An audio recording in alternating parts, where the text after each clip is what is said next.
serving up a warm dish of the Triad's culinary fare, here's your weekly helping of food, news, and views. This is The Man Who Ate the Town.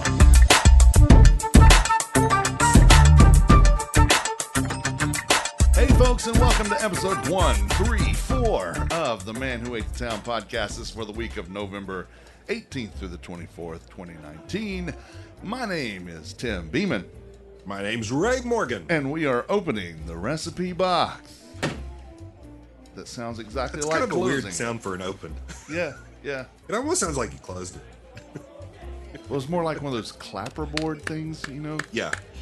Well, we're recording this episode of The Man Who Ate the Town in the Less Desirable Studios in the lab at Industry Hill. A programming note here. We will not have a podcast next week. Ray and I will be taking that off because it's Thanksgiving week. Did you know that, Ray? I didn't know we were taking it off, but I knew it was Thanksgiving week. Yeah. Only the Less Desirables will have a session next week, and that will be me without the other, with the actual desirables. So it'll be just me next week doing a brief little thing just so we have a show. I have to admit also that I have very little to talk about today.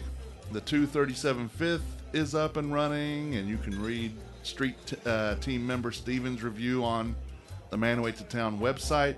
Michael Hastings has written a review for it, and they were pretty much spot on, the both of them, about how, I haven't been there yet, but they were pretty comparable to each other.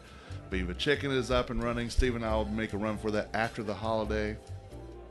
But the holiday season is going to be a lot jollier in Winston-Salem this year with Miracle on Cherry Street, hosted by local contemporary steakhouse Butcher and Bull, who we've had on this show twice. The restaurant, Had a good conversation. the restaurant has teamed up with the world-renowned Miracle Pop-Up Bar to bring a winter wonderland to the Triad for the first time, kicking off Tuesday, December the 3rd at 5 p.m. through midnight Tuesday, December 31st. The restaurant will be decked out in over-the-top lights, garland, and more.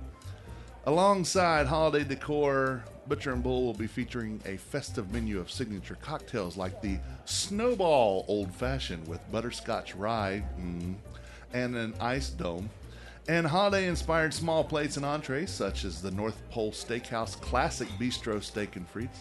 To find out more, read the website tomorrow on the 19th, the Man Who Ate the Town website. I will be posting more about that. So that's going to be something cool. I was going to say, that sounds really neat. Yeah, and I think this new iteration of what's going on in that space, Butcher and Bull, is blowing away what Gray's was, because I think people were just confused about Gray's. Butcher and Bull, it's hard to be confused. It's straight up what it is, and they kick butt doing it. Well, and it's if nothing else, it's a much better name, but Yeah. on top of Yeah. all the changes that they made internally to the restaurant. Yeah, oh yeah. And the food is just fantastic. But, it's Richard Miller, Chef Richard Miller, and he is awesome. Yeah, you expect it to be good. You almost demand it to be good. Yes. I want good food. And he's like, well, here, anything I Try serve is going to this. be good. Yes, absolutely. Speaking of good food, I have 3 things to talk about with Carrabba's real quick. Oh, let's Carrabba's, talk about that. Tomorrow, the 19th of November, Carrabba's is having Friendsgiving. It's 5 courses with wine pairings, including an Italian salad, pumpkin mascarpone ravioli, rigatoni campagnolo, shrimp and scallop linguine alla vodka, which I had a couple of weeks back, and it was fantastic, and pumpkin bread pudding. Ooh. There are 3 reds and 2 whites being paired with these dishes. The price is $40 per person. Man, So again, still such a price. oh yeah, yeah. That's 5. 1, 2, 3, 4, 5 courses, and 5 wines for $40. You can't ask for a better price for that much food. No, and it's good food. Yeah. Good food. And since we're not having a podcast next week, I'm going to go ahead and talk about Carrabba's is having a wine dinner next Tuesday, the 26th. It is themed La Familia. which are its favorite Carrabba family recipes and wines from some of Italy's most famous families, with an indulgent food and wine pairing featuring authentic Italian wines. The courses are bruschetta Lorena, penne with garlic rosemary cream, filet marsala with grilled asparagus, and a chocolate bread pudding. I believe that too, and actually I have confirmed it is also $40. And each one will have its own wine. That really sounds so good. Yeah. To make reservations for those or any meal at Carrabba's, visit the website carrabbas.com. One last thing about Carrabba's for this week. Next week, they will also have a take and bake program for Thanksgiving, because not everybody wants turkey for Thanksgiving, right? That's right. How about lasagna bolognese, penne carrabba, either with or without chicken, pumpkin mascarpone ravioli, or rigatoni al forno with sausage? Ooh, yes, please. Caesar, house, or Italian salads. Those three fantastic soups that we always talk about, the lentil, the minestrone, and the Mama Mandola's chicken noodle soup. There we go. The chicken Noodle soup, which was also fantastic. And I'm not saying that just because it really is. They were all fantastic. I mean, that's the one thing that I can say of every dish that I've had from Carrabba's. It was excellent. Excellent indeed. Sides like broccoli gratinata, garlic mashed potatoes, Italian green beans, mashed sweet potatoes, or sauteed broccoli. Premium sides like creamed spinach, grilled asparagus, or mac and cheese. Desserts such as pumpkin bread or sogno, which is or sogno, I guess it is, a rich fudge brownie with chocolate mousse, whipped cream, and chocolate sauce. It's right up your alley, isn't it? Yes, yes. Heck, they even have tea, both sweet and unsweet, and lemonade by the gallon. I'm sure they need the orders called in way ahead of time, so visit carrabbas.com or call 336-831-0580. And just, if you go to one of the wine dinners, I believe I am going to the one next week. I have a podcast session tomorrow, so I'll miss Friendsgiving. But I do plan on going to the one next week, and that just sounds delicious. And I believe that most of the wines are Beringer wines, and those are top notch too. So it's going to be good. Carrabbas.com, 336-831-0580. All right, it's time for Getting in Your Business. So please welcome from Moji Coffee and More, Natalie Hughes. Thank you. We don't have sound effects on this show, so we're just... Tim is our sound effect. Yeah, I am our sound effect. I can do that one too. But, so welcome. Thank you so much. So let's start with the big question. What is Moji Coffee and More? Yeah, so Moji Coffee and More. Coffee, right? So we are a full-service espresso bar. We have amazing pastries and a good environment like you might find at a lot of coffee shops in town. But beyond that, we have a mission. So we are a nonprofit coffee shop, and our mission is providing meaningful and enriching employment to individuals with what we call diverse abilities. The community may have heard that as intellectual and developmental disabilities, but we are really trying to spread the word that diverse abilities is a more appropriate way that we see it. Well, I think disability is it has just a bad connotation to it. It doesn't always mean that something's wrong with the person. It's just they're not exactly like you and me in the cognitive sense or things like that, but they are exactly like you and me, and they are just human beings, and they have feelings and stuff too. So I like how you get around the stigma of the disabilities part by just rebranding it up front, so you take the power away from the word disability. Exactly. exactly. And this is a concept that's appearing locally and internationally, is empowering individuals with IDD or diverse abilities to have job skills, and specifically the coffee houses are a means through doing that, because being a barista is it's a skill that takes time to learn, and it's an empowering skill that can bring you many places. To me, it's very similar to bartending, and then you've got customer service and everything else. So these are popping up, and we are trying to change the verbiage a little bit, because we've sat down with our employees and had open conversations about how do you feel when we describe our mission, and it's an individual with disabilities. How does that word make you feel? And so that's where we kind of got that idea to just change the vocab altogether, and like you said, to celebrate our differences more than anything. Well, and you're accentuating the positive instead of focused on the negative. Right, exactly.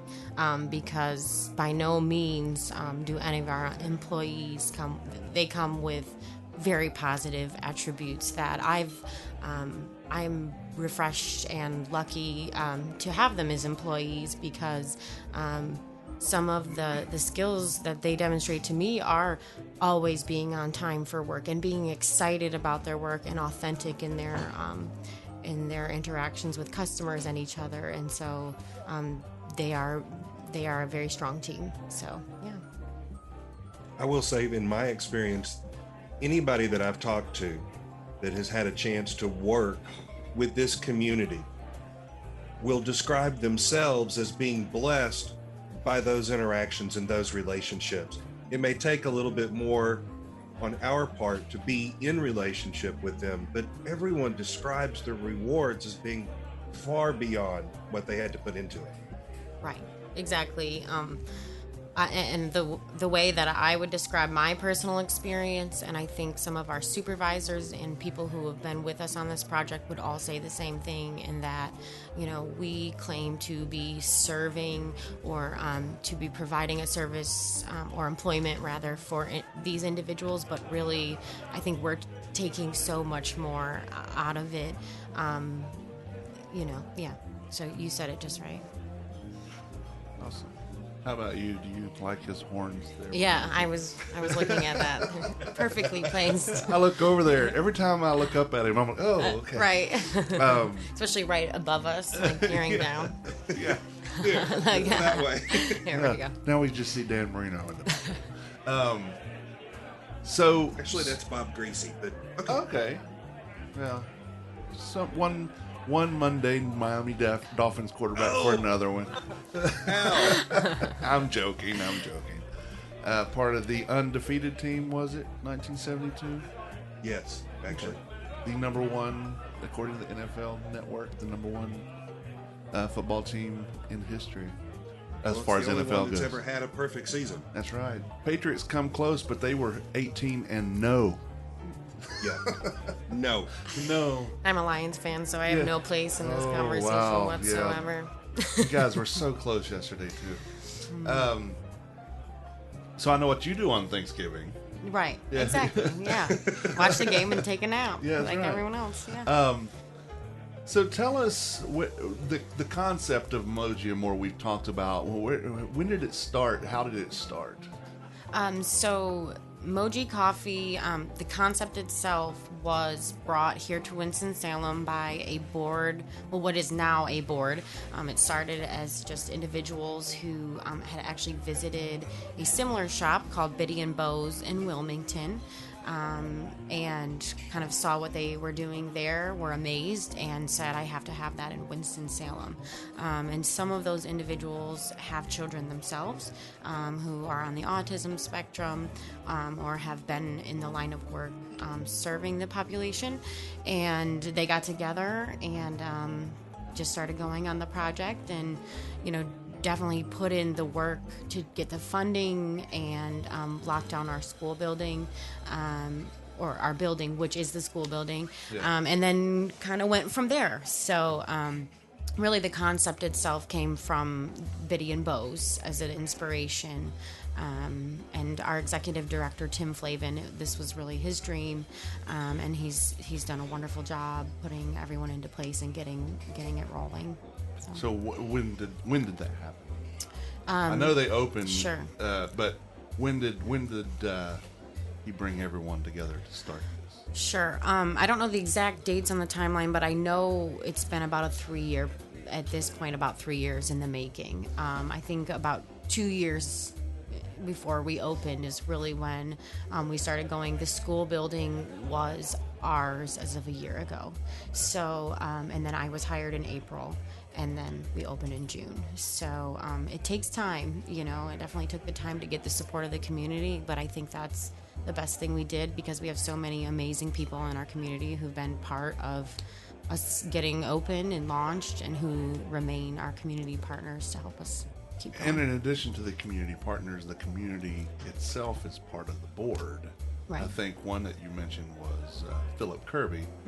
We know him as Opie, Right. who owns Finnegan's. Yeah. And I know that he was there opening day because he came out and saw me standing there. But and so it's just cool that people in the community want to get on board not only with the actual store, but actually getting into not the business, but the mission. Yeah. And that's just cool. I mean, there's great support there. Right. Lainey Pope of WXII 12 being one of our board members as well.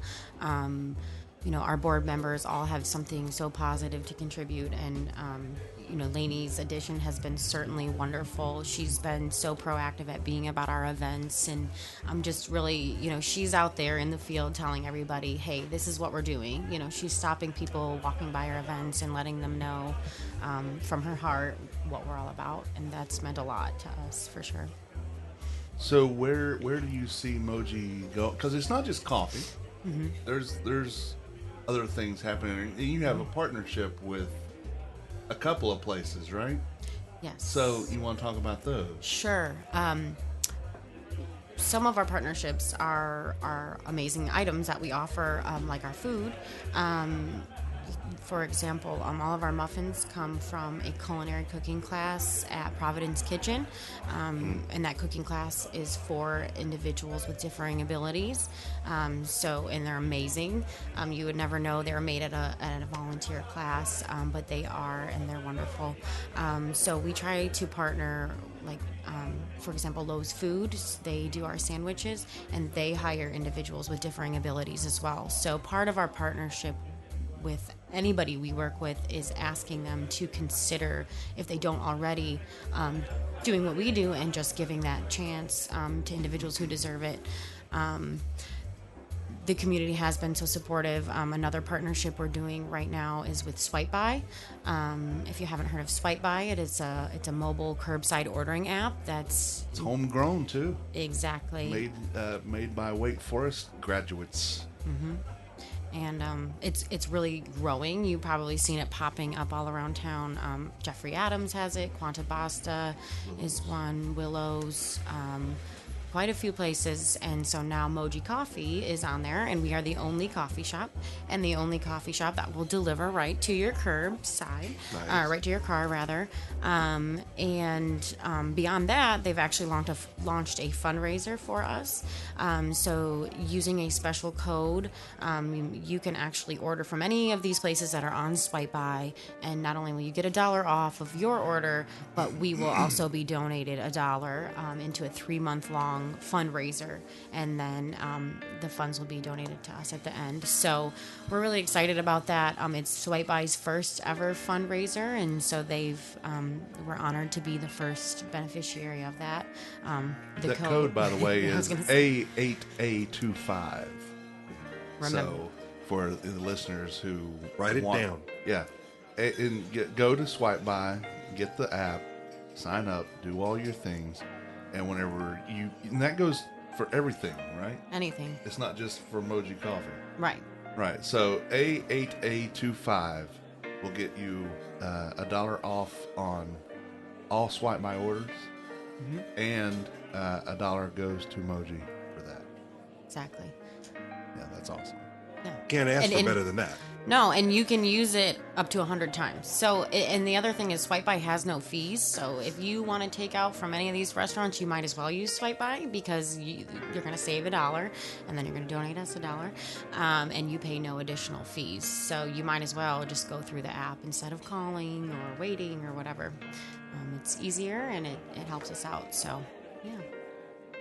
Any other partnerships you have that you can think of right now? We have a lot. Yes, we are ever working on partnerships. Another one to mention is definitely our partnership that is forming with Old Salem. Old Salem, we're very proud to say and celebrate that they have made their campus all accessible. They're making it very friendly to individuals who have sensory sensitivities or diversities. So they've been working really hard, and that's been a whole project in the museums to make things more tangible. Maybe those who are overwhelmed by the stimulation, they have an alternative way to enjoy the piece of art or whatever it is. And so with that, they are also hiring individuals with diverse abilities, and we are helping them place probably 2 individuals into their bakery program. And on top of that, we're going to bring in their baked goods. So we hope to have their cookies for sale that you can get at Old Salem, and then some baked goods as well. So it'll save you a stop through the madness in Old Salem if that's something you're looking for. And then on top of that, it's a cross-training effort. And it's contributing to 2 great organizations in this town. Exactly. That helps. I love these kind of partnerships. This is beautiful. Thank you. Yeah, I could keep going. The community is so open to this, which is just so great to see. That Winston-Salem is a community that is supporting such progressive efforts towards inclusion. Well, you had mentioned in our pregame that you have events to talk about. You want to talk about a couple of the events? Sure. So we have been trying to keep an ongoing calendar, a filled calendar of events. So you can check out our Facebook. That's usually the best way to check out all of our events. But I will name a couple coming up. We're having a holiday market, and that's kind of our big focus right now. And we just encourage anybody who likes to shop locally, who likes to get gifts that are really well thought out, to consider checking us out because we have some really cute swag. We've got we have sweatshirts coming in. We've got t-shirts. We've got keep cups, which are like environmentally friendly, reusable cups, mugs on mugs. And then we also have artwork that we feature, and it's called our Moseum. We have the Moji Moseum, and we have art on display that is all created by individuals with diverse abilities, mostly from day center programs and art programs where they're able to express themselves, and then we have the opportunity to sell that art at our storefront and then commission the day centers, so that we're just, once again, just helping each other out. What is Color Calm?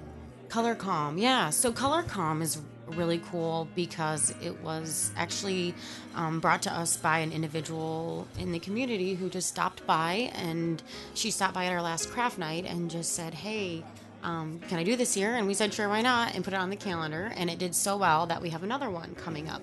So Color Calm is, if you've been in our shop, we have these huge coloring stations. I call them collaboration stations, where you just pull down the paper and there's crayons right there and you color.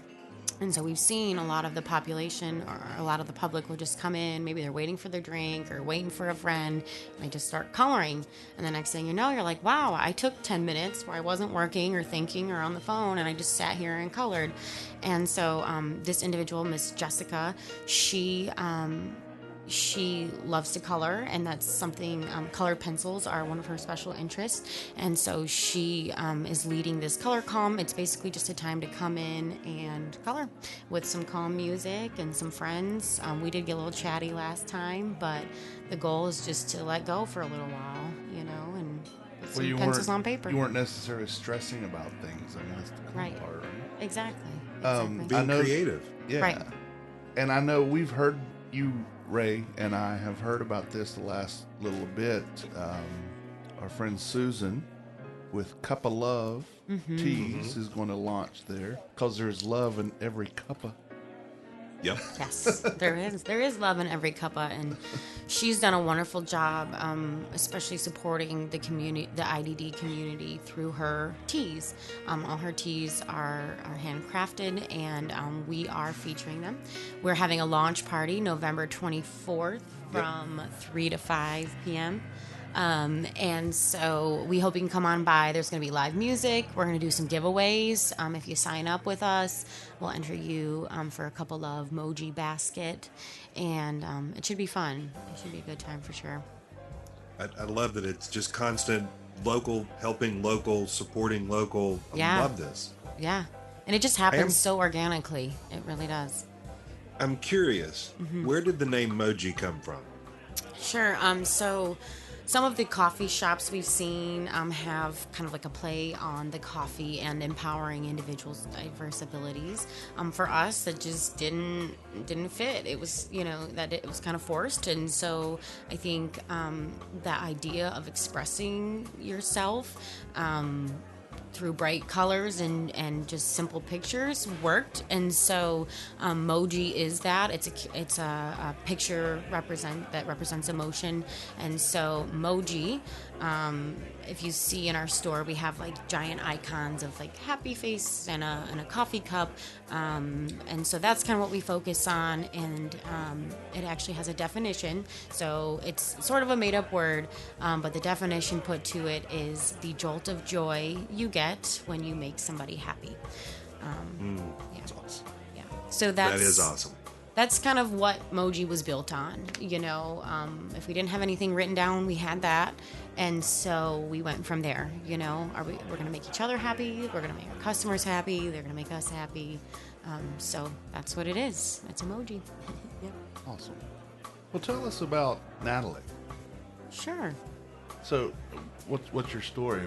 You're not from here. You can tell by your non-regional dialect that you're not from here. You're from up north, I believe. I am. You said you were a Lions fan, so I figure that means you're from Michigan. True. And full transparency here is we've had this conversation before. We have. Yep. So, but I think it was interesting, and You could have figured all that out, maybe, Yeah. from the Lions and the Yeah. accent. You could have Yeah. got to Yeah. Michigan. It sounded like you had just logically pulled this out of Right. the conversation. Yeah. yeah. Yes, but I am indeed from Grand Rapids, Michigan, was where I was born and raised, and then I went to college at Oakland University, which is just north of Detroit, and then so my degree is in psychology there, and I have a minor in Spanish that I don't use nearly as much as I should, and then moved down here when I was actually pregnant with my daughter and graduated, and so my parents had moved here, and I just hopped on down to try something new and warmer, and it's Yeah. stuck for now. So yeah. So How long have you been here? Go ahead. I've been here, moved here in 2015, so going on almost 5 years in the spring. So this weather today is more akin to what you're used to, right? Oh yeah. This is nothing. I have people asking me all the time, "Where's your coat, young lady?" And I'm like, "This is nothing." So. Yeah. So you have 2 kids, right? Yeah, I have a 2 and a 4-year-old Yeah. who love Moji, and they'll run through it like they think they own it. But yeah, Yeah, I saw them on your page. They're very beautiful kids. thank you. You're welcome. They're very, very smart. So much it scares me a lot of the time. It's like my son does dumb things, but I know he's smarter than I am. Oh yeah, but the dumb things are because he's a teenager. right. But I know he's much smarter than I was. So, and in the actual smarts, maybe not what he knows, but in smarts, he's much better than I am. Yeah. So what? Getting smarter. I'm smarter every year. Yeah. So you've been here almost 5 years. You've been with Moji since April. What got you at Moji? What was it that brought you in? So I was working at the Catherine Brasserie and Bar, One of and- my favorite things. Yeah, and I had my son, and I was enjoying it there, but it was really hard to do late nights and the bar hour and everything like that, and also. It just kind of nonprofit work has been something that's been in my background, not only nonprofit work, but behavioral health. And so I'm just kind of trying to find my place. And along comes this job opportunity. And I think, oh, a coffee shop, I learned how to make espresso and I can do that. And I applied and I talked to Tim for the first time when he called me. And he told me what it was. He said, it's this coffee shop with this mission. And I said, okay, well, that's crazy because I actually always dreamed of opening a coffee shop with a mission of helping people in the community aspect. And so it was really, really weird and just gave me chills. And it was just the right thing from then on out. I have a background in, like I said, psychology and behavioral health. I worked in group homes and, been a part of treatment teams and things like that. But then also have always been back and forth in the food and beverage industry, and so this was just a really perfect way for those two worlds to meet and to start helping people through food and beverage. And on top of that, it was a big project, and anybody who knows me knows I just like to put too much on my plate, and so I was excited about just being able to be creative with this thing that's going to help so many people and to get it off the ground and put in the work that was necessary to get it going. Awesome. Yeah. Well, where can the listeners find Moji Coffee and more? The best place to find us right now would be through our Facebook, for sure. You can search us on Facebook and also Instagram. If you're not on there, I am going to give you our new website. It is in the works, so I just want to give a disclaimer, but we're working pretty hard on it. And it's mojicoffeeshop.org. And so, like I said, it's kind of in the works, but that's just another way you can stay in tune and definitely, keep checking on us, and we'll have it all updated with everything there. But Facebook right now is definitely the best. What's the address? For Facebook? No, for your actual shop. Oh, it's Physical address. it's excuse me. Yeah. Oh, Street that address. thing, the physical Yeah. address. So when Okay, people swipe forgot. by, they know where to go by to pick up It's the not swipe. all E addresses. It's 690 Trade Street, and it's kitty corner to the Mission in a big, pretty brick building there. So, Oh, yeah. The back of the downtown school. yep. Well, Natalie, thank you for coming by and talking about emoji. And thank you Yeah. for bringing me this Americano, which is decaf, but it's also almost gone. Right. So, yeah, I liked it a lot.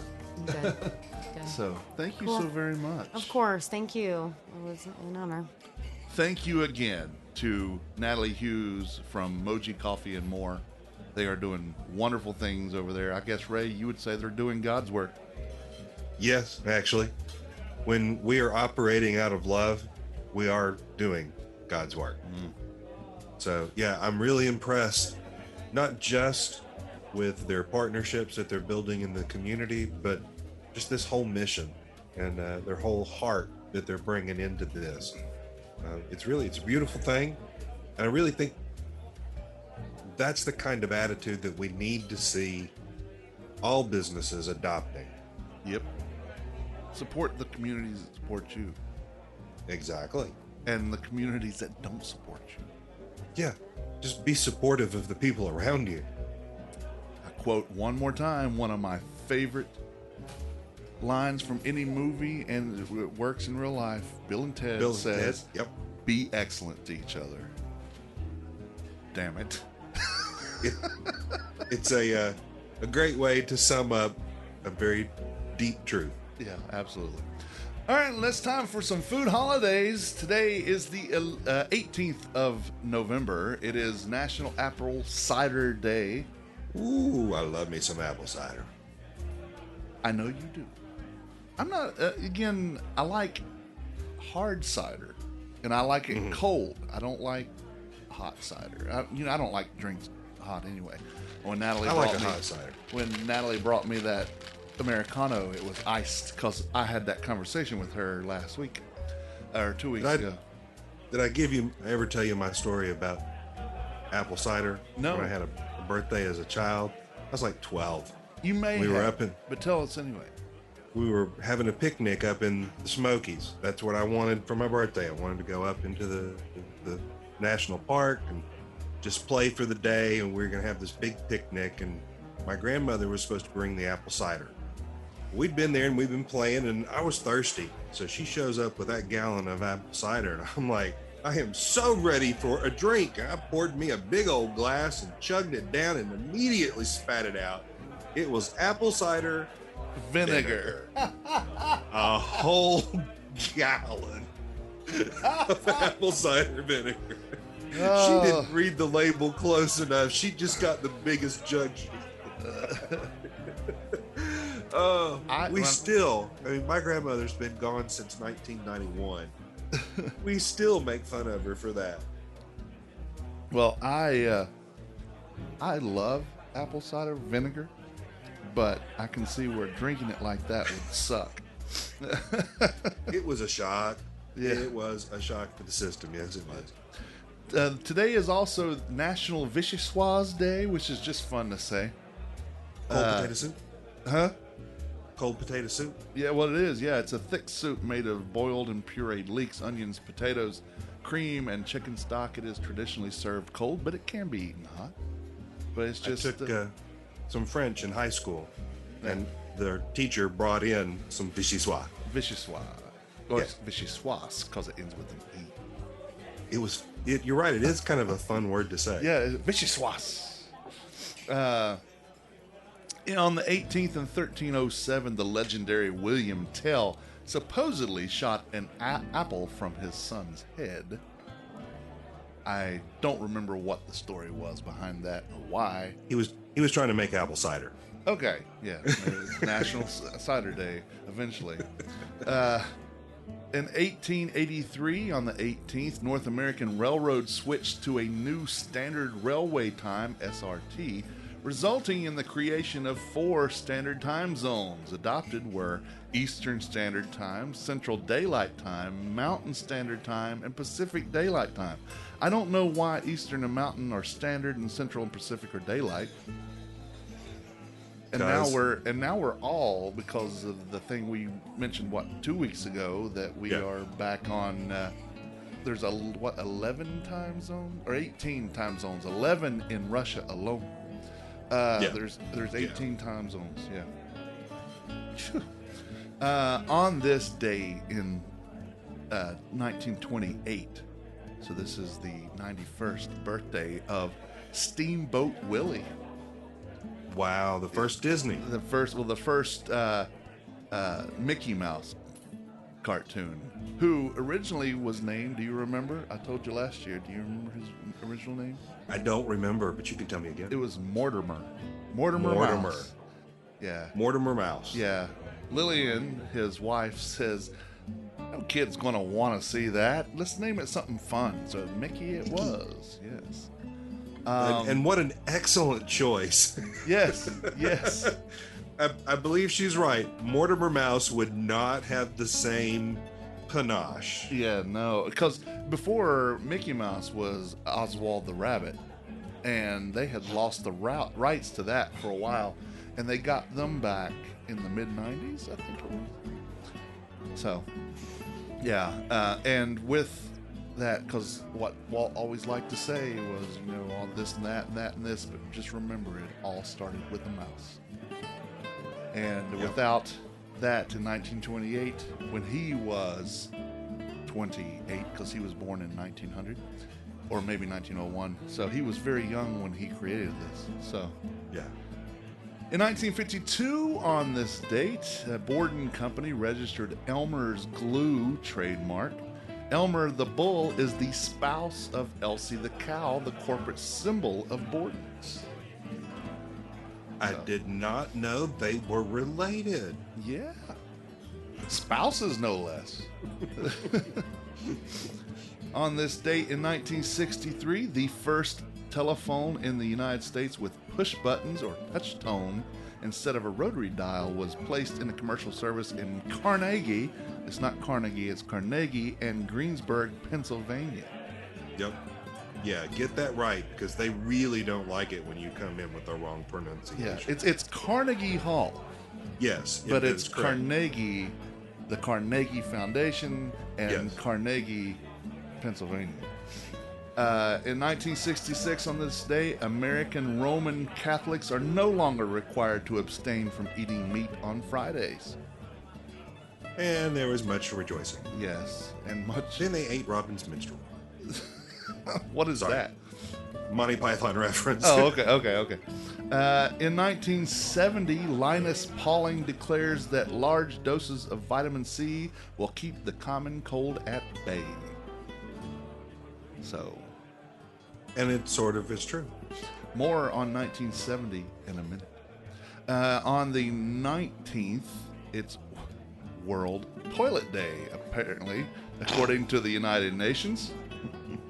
Today, not just today, but in today's time, 4.5 billion people live without a household toilet that safely disposes of their waste. World Toilet Day is about inspiring action to tackle the global sanitation crisis. So, That's a lot of people without a toilet. yeah. How many people is there in the world total? I want to say it's like 7 or 8 billion. World population. Boom, boom. The world population is 7.7 billion people. So See? I more was right there. More than half the world doesn't have Yeah. proper toilets. Wow.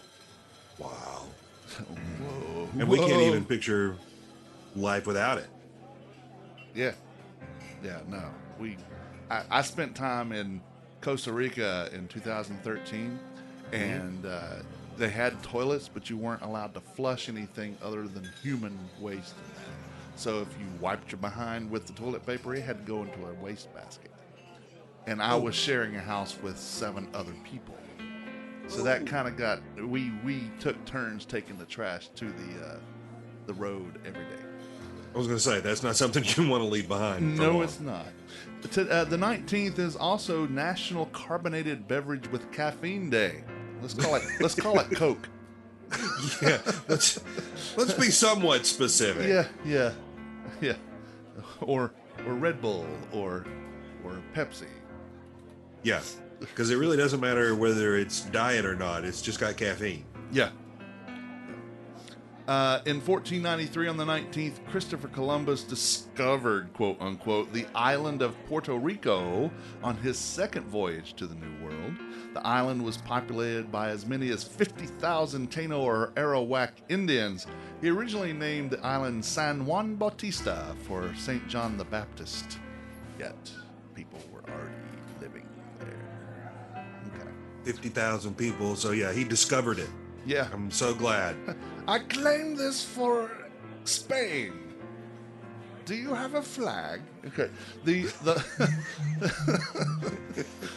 in 1959, on the 19th, the last Edsel rolled off the assembly line at Ford Motor Company, and I would have thought it would have been even earlier, but it wasn't. It was 1959. Yeah, In a 1960, huge mistake. and it went on for how long did that thing was it in production? I don't know, but we can find out while we talk. Yeah, we could. Edsel production years. It started in. Okay. It was only around for a year. It was 58 through 60. So, 59, the last one came out, but it was a 60 model. So, okay, I thought it was one of those earlier ones. And they call it a Actually. mistake, but I tell you what, it was beautiful. And, well, if you've got one now, Oh yeah. they're worth something. Yeah. Now, did you know that Henry Ford's son was Edsel? I didn't know that. I didn't know it was his son. I knew it was a family member. Yeah, it was his son. Actually, the only child of Henry Ford. He was president of Ford Motor Company from 1919 until 1943. So the William Ford people were, I guess, his children and grandchildren. people who own Ford now. Right. Henry Ford II was Edsel's son. We could go through all of this, but Yeah. we don't have to. So We were talking this is- about food. Yeah, right. Speaking of food, in 1961, Michael Rockefeller, son of Governor Nelson Rockefeller, disappeared and was presumed eaten by cannibals of New Guinea. Wow. Okay. Yeah, speaking of food. Who's for dinner? Meatloaf. Michael, it's who's for dinner. In 1977, on the 19th, a record albacore tuna that weighed 88 pounds was caught off the Canary Islands. That's a lot of tuna. That is. In 1980, Bill and his wife, TJ Palmer, opened TJ Applebee's, prescription for edibles and elixirs in Atlanta, Georgia. It was the first Applebee's restaurant. They got rid of the TJs and just went with Applebee. Yeah, and the RX for edibles and elixirs. In 2009, on the 19th, Nestle, one of the largest producers of canned pumpkin products, reports that there may be a shortage of its products because heavy rains interrupted the pumpkin harvest. Didn't slow down pumpkin beers, though. In 2000, Should have. in 2000, I will tell you, I said this last Thursday when I was at Foothills. The pumpkin ale with spices that they made this year was fantastic. It Really? was probably one of the best pumpkin beers I've ever had. And I don't like pumpkin beers, but I drank 5 of the 6 that I was given. Wow. And the only reason I didn't drink the 6th one, they asked, "Can I have one of those?" whenever they gave them to me. So there you go. Also in 2009, sugarcane stems in hands, thousands of farmers staged a massive demonstration in New Delhi, India, to pressure the government to increase sugarcane prices. So, give us more money. or We want will more whack money for our sugar. We will whack you in the head with our sugar canes. And that would hurt. On the 20th of November, it's National Peanut Butter Fudge Day. Oh. And that has... Two great tastes that taste great together. yes, that has prominent meaning to me. In 1820, on the 20th, a whaling ship, the Essex, was rammed twice by a sperm whale and eventually sank. I guess the whale had enough of its shenanigans. On the 20th in 1880. Boat 0, whale 1. yeah. And we're going to need a bigger boat. In 1888, the first U.S. patent for a time clock was issued to Willard Bundy of Auburn, New York. In 1913, on the 20th, the National Biscuit Company introduced Mallomars chocolate-covered marshmallow cookies. Oh, those are good. In 1962, Hardee's restaurant chain registered the Hardee's trademark. In 1969, the pesticide DDT was banned for residential use as part of a total phase-out of its use in the United States. In 1984, McDonald's sold its 50 billionth hamburger. I was working for McDonald's in 1984. Were you? Wow. I was. I was still in high school then. Huh. In 1970, on the 20th, I was born. On the 21st... Yay! Woo! The world has not been the same since. No, it has not. So I will be 49 this year. And holding And, or sliding right across no, 50? No, I'm going to keep on going because everyone counts at this point. I think after 2012, every single one of them counts. So Absolutely. on the 21st of November, Beaujolais Nouveau is released in France. It's the holiday wine that's always released. I forget what Beaujolais Nouveau means. Nouveau means new. Beaujolais That much I knew. is pretty something. What does Beaujolais Usually. mean? Used to, we'd have to go down to the library and research these things and come back, and then we could tell you what it meant. But now, we can know pretty quickly. Yeah. Amazing what technology will let you do. Yeah. It's Beaujolais. Beaujolais. It means, well, it's a light red, or less commonly white Burgundy wine produced with Beaujolais district of southeastern France. So it's the new wine from Beaujolais. Okay. That's what it means. It's National Stuffing Day and National Gingerbread Cookie Day. Okay. I like stuffing. I like gingerbread. I like cookies, period. Yeah. I love stuffing. But actually, Yeah. it's only stuffing when it's actually in the bird. Otherwise, it's dressing, I was told. Yes, that's technically correct. Yeah. But stovetop dressing doesn't sound as cool as stovetop stuffing. No, it doesn't. Yeah. And it's much better when it's cooked inside the bird.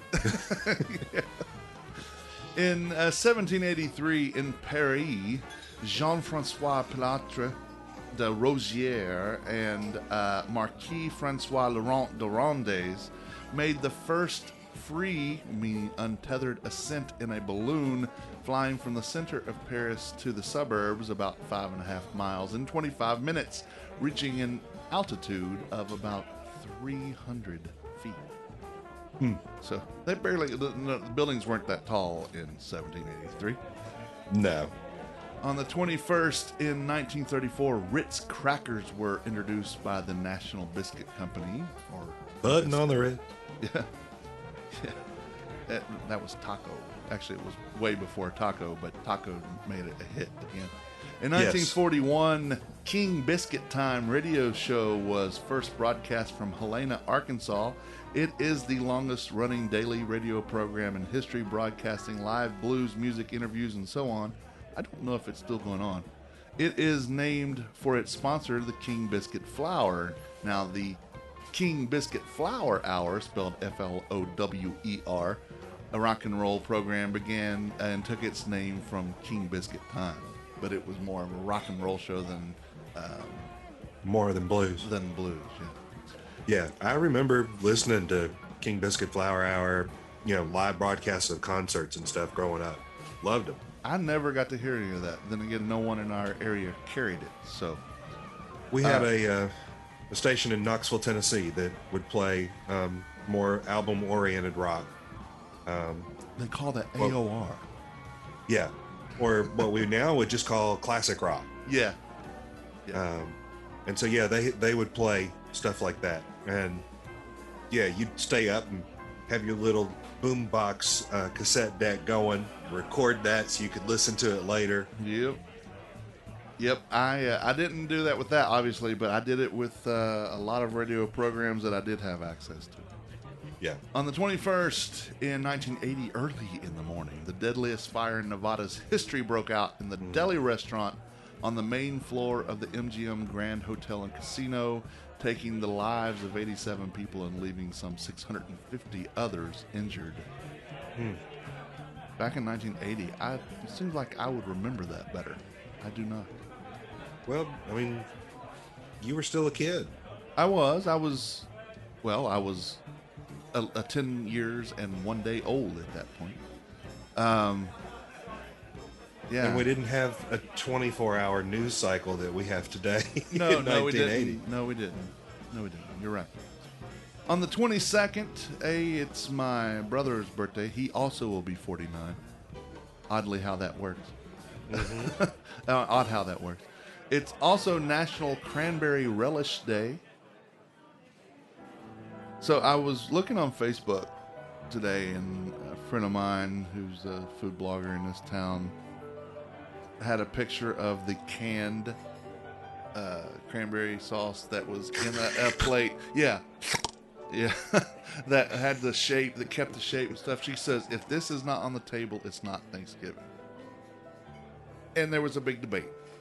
And most people said, you're right. This is what they remembered. And she said, to me, Thanksgiving is not only about the food, it's about the memories. And this was what she remembered. And that's a good point. However, I would not eat it because it came out and did that and then danced like, I'm free from the can on the plate.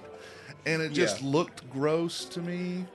I think I was thinking of stuff like that being like Spam when it comes out. I didn't know what it was going to taste like. I just knew. Yeah. And then I have a Have you problem had with it now? Oh yeah, yeah. And I have a problem with it being called sauce.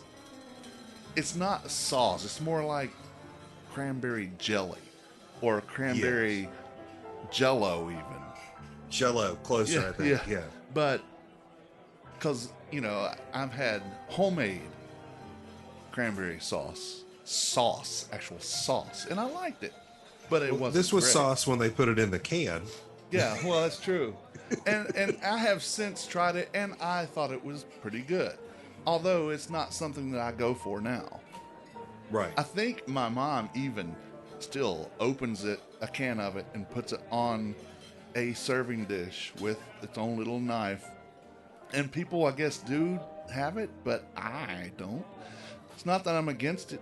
I just don't care about it. The best way to have it, from For my you. own experience, Open the trash can, dump it. after Thanksgiving, On get a some turkey. really good bread, make a turkey sandwich, and put a couple slices of that Yeah. on the sandwich. Yeah. No, It's really good that way. and the funny thing is we always have turkey salad afterwards. That's a big thing with my family. Not just my immediate family, but my whole aunts and uncles and everybody. Yeah. It's always been the thing.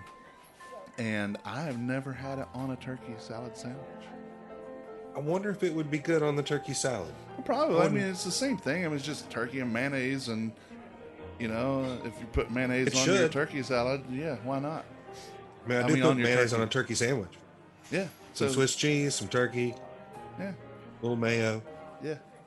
Like I said, it's got to be good bread. You can't get just cheap old sandwich bread. If you're going to do that, you need the good stuff. Yeah. Damn it, Ray, you got me hungry. Here we are talking about this food, and it's your fault. I think Moji started it. I'm just going to say. Yeah, they did. They did. On the 22nd in 1917. Okay, let's go back. This says Cranberry Relish Day. So what's cranberry relish?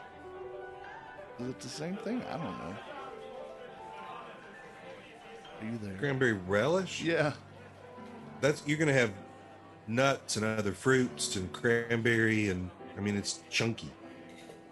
Cranberry relish. My grandmother used to make cranberry relish. Okay. So it looks like salsa, really, but made from cranberry. Yeah, just a dark red. Yeah. But yeah, very salsa-esque. I don't know that I've ever actually had a cranberry that's not been in a sauce or ocean spray juice cocktail. I don't know that I've ever had one by itself either. I might have to look into that. Okay, so in 1917, on the 22nd, dental surgeons rejoiced.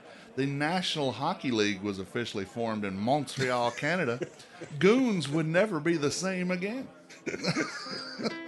Here's a place for your aggression. Work it out. Yeah, here's a stick and ice and sharp-bladed skates. Just go, have fun.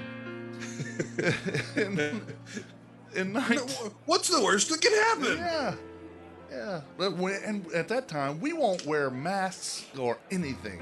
Even the goalies won't wear masks. We'll just go out and just shoot this thing at them, this frozen piece of rubber at them at 100 plus miles per hour. They can block their face with gloves and stuff, right? Sure, Just they turn to can. the side. Yeah. I remember the first time I went to see a hockey game was actually in Winston-Salem. The guy that I Thunderbirds? worked with was a huge hockey fan, and he's like, "You've got to experience it." Yeah. So he took me. First piece of advice as we're walking in the building, he said, "You watch this game the entire time. You watch where that puck is, Yeah. or you're going to get hurt." Yes. And sure enough, about halfway through the game, it came off the ice, over the wall, and some guy standing there looking at his friend and having a conversation, not watching the game, wham, right upside the head, split it open, blood all over. Oh, yeah. Yeah.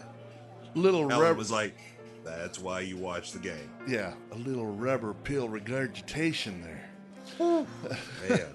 Poor guy. In 1941, and on the 22nd, the Food and Nutrition Board of the National Academy of Sciences released the first recommended dietary allowances, the RDA, listing specific recommended intake for calories and 9 essential nutrients known as protein, iron, calcium, vitamins A and D, thiamine, riboflavin, niacin, and ascorbic acid, what we know as vitamin C. Yeah. In 1967, on the 22nd, Arlo Guthrie's ballad and song Alice's Restaurant was released. And you can get anything you want at Alice's Restaurant. Except in Alice. The 22 colored 8x10 glosses with a paragraph and circles and arrows on each one of them. I love that song. Yeah, I do play that on things. You know, I'm not much for holiday music, but I do on Christmas. I have that album. I have it on CD, but I also actually have the vinyl for it, and I will play that song on Thanksgiving. Probably while if we're cooking anything this year, it'll be that. Yeah. In 1983, on the 22nd, Maytag built its last wringer washer machine. A Master Model E had been introduced in 1939. And to me, again, just like the Edsel, 83 seems a little late. Doesn't it? Yeah. Yeah. When was the guy who was on WKRP in Cincinnati the Maytag guy? He was the Maytag man. Oh, man. Was that before this or after? I don't know. I don't know. In 1992, on the 22nd, and usually I don't talk about births and deaths, but actor Sterling Holloway died. He was the voice of Winnie the Pooh, the honey-loving bear in Disney animated version of that story. He was the White Rabbit in Alice in Wonderland. He was Kaa in The Jungle Book, Sir Hiss in Robin Hood, and many more. One of my such all-time a distinctive voice. Yeah, one of my all-time favorite voice actors, and you know I'm big about voice actors and voiceovers, and so I study them, and I sought out a lot of Sterling Holloway.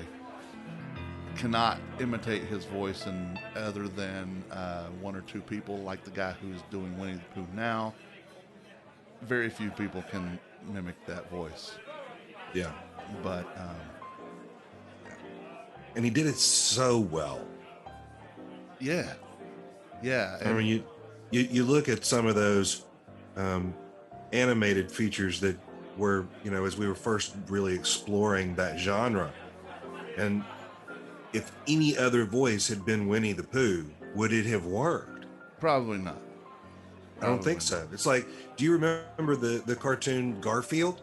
There was the comic strip, and then they made an animated version of it. Yeah, Lorenzo Music was the voice for Garfield.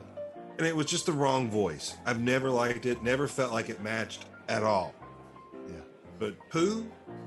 No, that was dead on.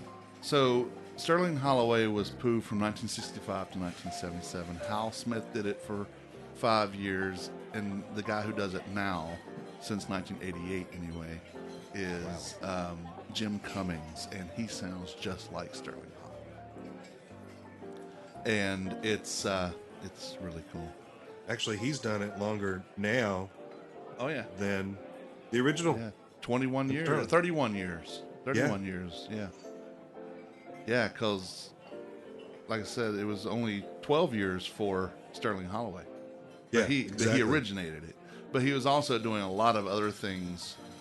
Sterling was, Oh yeah, during that time frame, he was prolific. yeah, and he did more than just that. I mean, he was the voice of the stork in Dumbo, the adult Flower in Bambi.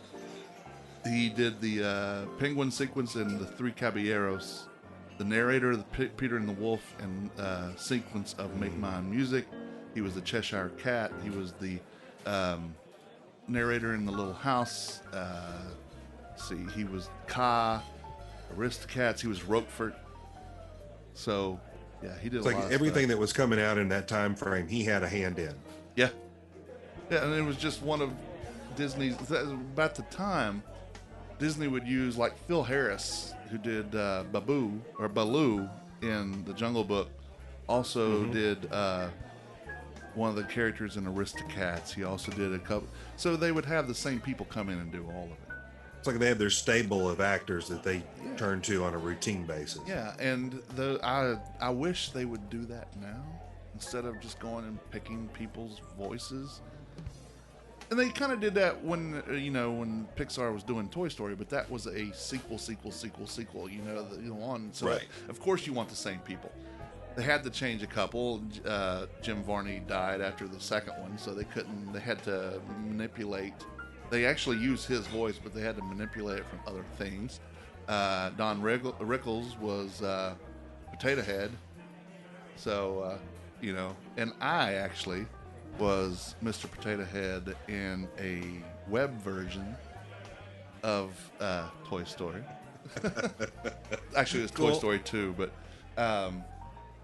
I'm also supposed to be the voice of Buzz Lightyear, too. So, Oh, cool. yeah.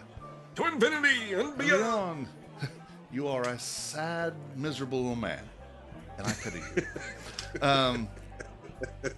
On the 22nd in 2008, the Yellow River Conservancy Committee reported that 1/3 of the Yellow River in northern China was heavily polluted and was unsafe for any use. Wow. Which I would say now in 2019 that it's probably more than 1/3. I'm betting you're right. Because I don't think they did a lot to clean it up. Well, the Chinese have not shown a lot of concern for the environment. No, they have not. Or their own people or anything. So I'm not putting them down. We're just talking that this is the way it looks and this is the way it was perceived. They really should come in and have the conversation with Moji. Yeah. See how to do it. Yeah. Be excellent to each other. On the 23rd of November, it is Eat a Cranberry Day, which we don't know that either one of us have ever done. It's In 5 days before Thanksgiving, all right, if you're going to experiment, this would be the time. yeah, Eat a cranberry. It's National Cashew Day. I love cashews myself. Some of my favorite nuts. And not a nut, it's a legume. Oh. Yeah, it's not a nut. And if it's not shucked right, you can die. Oh. Yeah, it's I the did shell not know is that. poison. Yeah. It's National Espresso Day, which was in my Americano. So what we're saying is that really should just be National Moji Day. Yeah, it could be, because I'm sure they have cashews maybe in something, maybe cranberries since time's coming up. One thing they probably don't have, but the 23rd is Cutty Sark Day. Oh. And that's because in 1869 on that day, the three-masted clipper ship Cutty Sark was launched from Dunbarton, Scotland. It was one of the last to be built, one of the fastest, and the only one still surviving today. It is 212 feet long and 36 feet wide. It was initially used in the English-Chinese tea trade and retired to England for naval training in 1922. Fully restored in 1957, it is in dry berth in Greenwich, London as a sailing museum. Cutty Sark Scotch whiskey, created in 1923, was named after this clipper ship, and the ship's image appears on the label. So it's not just about drinking, it's about history. Oh yeah, it's actually a real historic thing. It's a museum. And it is a museum in Greenwich, London, where the Well, let's go. timeline is. Let's go. I'd go there now if I could afford it. In 1889, on the 23rd, Louis Glass installed the first jukebox, actually called Nickel in the Slot Phonograph, at the Palais. Yeah, that's original. At the Palais. Awful name. Nickel in the Slot Phonograph. Yeah, not a good name. At the Palais Royal Saloon in San Francisco, California. I don't know what music they were putting in that, but that's what it was. In 1897, on the 23rd, John Lee Love of Fall River, Massachusetts, received a patent for the simple, portable pencil sharpener, the same type we use today. The little one that you carry around, you twist it. Little razor in there. Yep. Yeah. In 1921, President Harding signs the Willis-Campbell Act, which prohibits doctors from prescribing beer or liquor. It was called the Beer Emergency Bill. That sounds like maybe something we should have repealed. Well, yeah. If my doctor thinks I should have a drink, I think he should be allowed to tell me that and prescribe it. I've seen my doctor drink. Well, It was there wine, you go. but yeah, not liquor or beer. But in 1977, on the 23rd, the U.S. requires warning labels on products containing saccharin as potentially carcinogenic. After further research, the warning was removed December 21st, 2000. Yeah. Yeah, because it only happened in mice. There is nothing that showed that it was creating cancer in humans. However, it does make us wacky, and we don't need it. Yeah. It's not really a good product. We have other things that can sweeten stuff. Oh yeah. And on the 24th of November, it's National Sardine Day. Ugh. I have a friend. Yes, I know. It makes Caesar salad dressing. No, that's anchovies. Oh, well, okay. Sardines, anchovies, I kind of put them in the same category. Yeah, I see that. But I have a friend who every Monday morning has a tin of sardines and a beer. So he's like, nothing worse can happen to me this week. I've just eaten a can of sardines. Well, he puts a lot of Texas Pete on it. So I'm like, oh, okay. I have never had a sardine. I have had anchovies. Because I think whenever I looked at sardines, they were actually very low in sodium. So sodium is something, that I can't have a whole lot of. But I might be willing to have a sardine if it was fresh, yeah, but the stuff that you see in the can, yeah. I don't want any part of that. Well, he uses the little key, pulls it back, rolls it back, and pours a lot of hot sauce in there, and just pulls them out and eats them. And has Well, more power to him. I've never seen it actually happen. I've just seen the pictures of him talking about it almost every Monday morning for his little Hampton Hellcats meeting. It's just a bunch of old guys that sit around talking about old women, I guess. But There you go. on the 24th in 1904, Benjamin Holt invented the first successful track type or crawler tractor known as a Caterpillar tractor. We have those made right here in our backyard now. Yeah. In 1981, the Metric Commission of Canada orders scales across Canada changed to metric by January 1982. Advertising allowed only in metric after December 31st, 1983. I'm so glad that even though we've talked about that, we didn't have to switch anything, Yeah. because to me, metric is just confusing. I'm don't fine with the system that we use. Yeah, well, us and Estonia or Luxembourg or somebody are the only ones in the world that use it. But yeah, everywhere else is metric. But Yeah, I've got tools for both. well, yes, I have the ones that the two separate wrench sets and sockets. Yep. Yeah. In 2005, on the 24th, the M&M's balloon in the Macy's Thanksgiving Day Parade hit a light pole, knocking the light to the street and injuring 2 spectators. Ooh. Wouldn't really want that kind of PR for M&M's. No, that wasn't very bright. And it occurs to me, just to go backward half a step, going back, I do have a metric hammer. Do you? Did I ever tell you the story whenever I have never been mechanically or hands-on type inclined. I've always been sports, music, and that's basically it. Yeah. My dad, when we first moved here, I was 15 in 1986.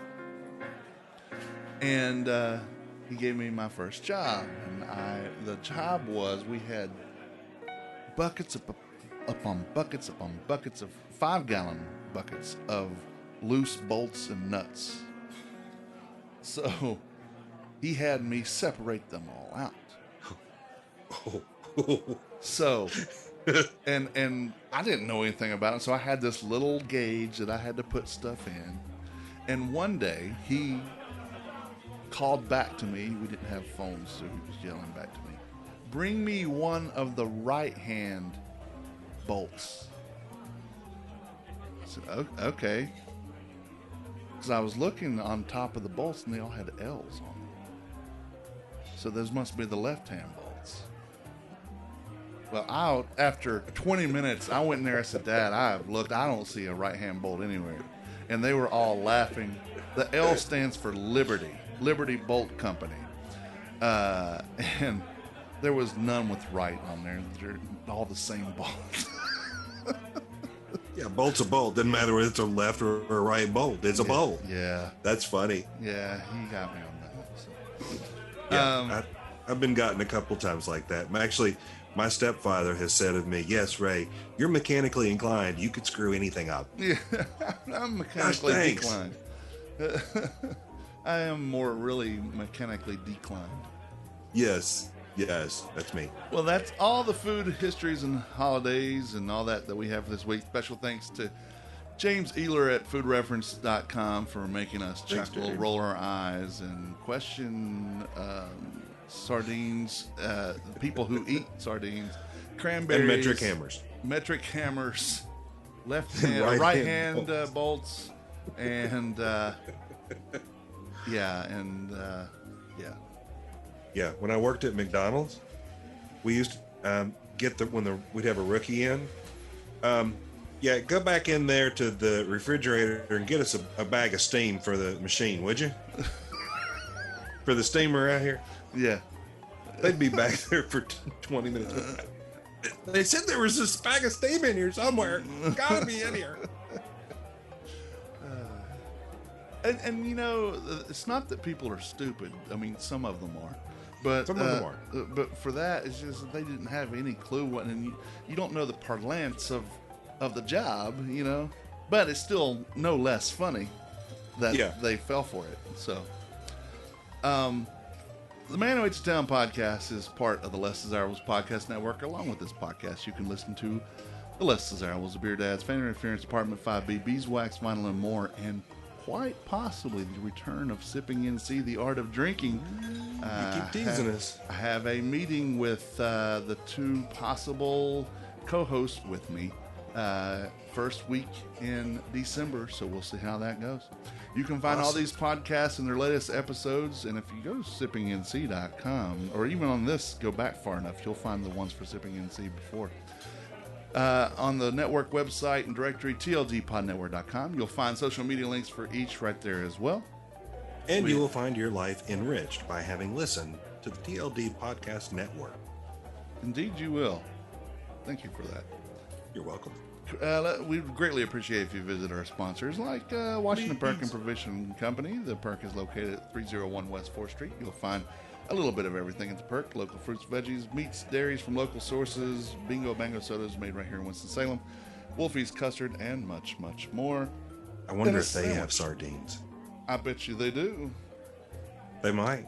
I bet you they do, because, you know, they don't have to be refrigerated, so they'd be, unless you open them, they'd probably be on one of those wire rack shelves. That's what I'm thinking. And go in and get a cheap sandwich, too. Yeah.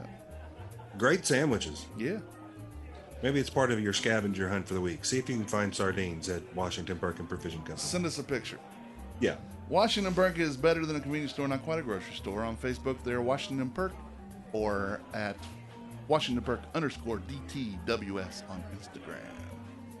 The Humblebee Shop is located at 1003 Brookstown Avenue in the west end of downtown. You need to go right now to the social media for any platform for the Humblebee Shop. Brittany is whipping up the batter on some delicious desserts, cakes, and muffins, be it regular, what was that, vegan or gluten-free. The Humblebee Shop wants to challenge your perception of scratch-made and leave you with an experience you couldn't possibly forget. For more information, again, follow them on Facebook and Instagram. I think they're on Twitter too. Just follow that. Or visit thehumblebeeshoppa.co. SHOPPE.co. And once you see the pictures, you're going to want to go. Oh, yeah. And once you've gone, you're going to want to go back. Oh, yeah. Carrabba's Italian Grill, located at 587 South Stratford Road. Let Daniel demonstrate what a responsible, large-scale family of restaurants looks like. Carrabba's takes the community it serves very seriously, and they always have awesome things going on. And remember, there's the 2 wine dinners and the take and bake that you can get from there. I'm thinking about scrapping my plans for Thanksgiving now, because that take and bake sounded a whole lot better than what I had planned. Yeah, my family, I don't know how they'd feel about doing that and stuff, but you know what? I can do it and put it in the freezer and do it the week after. Yes. If you already what have a great plans, idea. If you already have plans for that, but you'll be in that food hangover the week after or the weekend after even, go ahead and go buy this stuff and put it in your freezer and have it ready to go. Well, think about it. You're probably going to have a holiday party or two between now and the beginning of the year, so go ahead and get extra. Absolutely. And you know what? Having a fantastic franchisee like Daniel Butner certainly does not suck, because he's just awesome. He just is awesome. Follow Carrabba's on social media and on carrabbas.com. Special thanks to Natalie Hughes from Moji Coffee and More for coming in and talking with us today. Absolutely. I want to send a special thank you to Street Team Steven for writing the review. It was very thorough. He has spent a lot of time in Asian countries eating a lot of Asian food, and he did not hold back on the descriptions of anything and what he expected to see and maybe did not. Overall experience, I think he thought it was fine, but there's more that can be done, I think. It's cool to have some other experts out there helping us out. Oh, yeah, absolutely. And to you, Ray, and your lovely bride, Whitney, I hope you have a fantastic Thanksgiving and enjoy your week off from podcasting next week. I know you have thank other you very things much. you'll be doing. We're going to have a house full of people for Thanksgiving, so we're really looking forward to it. And to our listeners and readers, happy Thanksgiving to you. And happy Thanksgiving to you, Mr. Beeman, and to yours. Thank you very, very much. Keep BCPF. an eye. Yeah, the BCPF, or we call her on this show, Stephanie. Keep an eye on my blog and this podcast to find out more about food news and happenings around town. If you have any food news, because right now it's not a lot going on, send us an email at tim@themanwhoatetown.com or on Facebook, Instagram, or Twitter Instant Messengers. Like us on Facebook. On Twitter, we are manwho, number 8, the town. On Instagram, we are manwhoatetown. My name's Tim. My name's Ray. And we are closing the recipe box. It sounds just like opening it. Until next time, thank you for reading. Thank you for listening. Bon appetit. Yamas. The views and opinions stated by me or any of my guests are solely those of ours and do not necessarily reflect the opinions of our hosting companies, distributors, enemies, friends, or relatives. This podcast is copyrighted and cannot be reproduced or distributed without express written consent of the man who ate the town, that's me, and Such Limited Inc. However, if you ask nicely, we'll probably let you.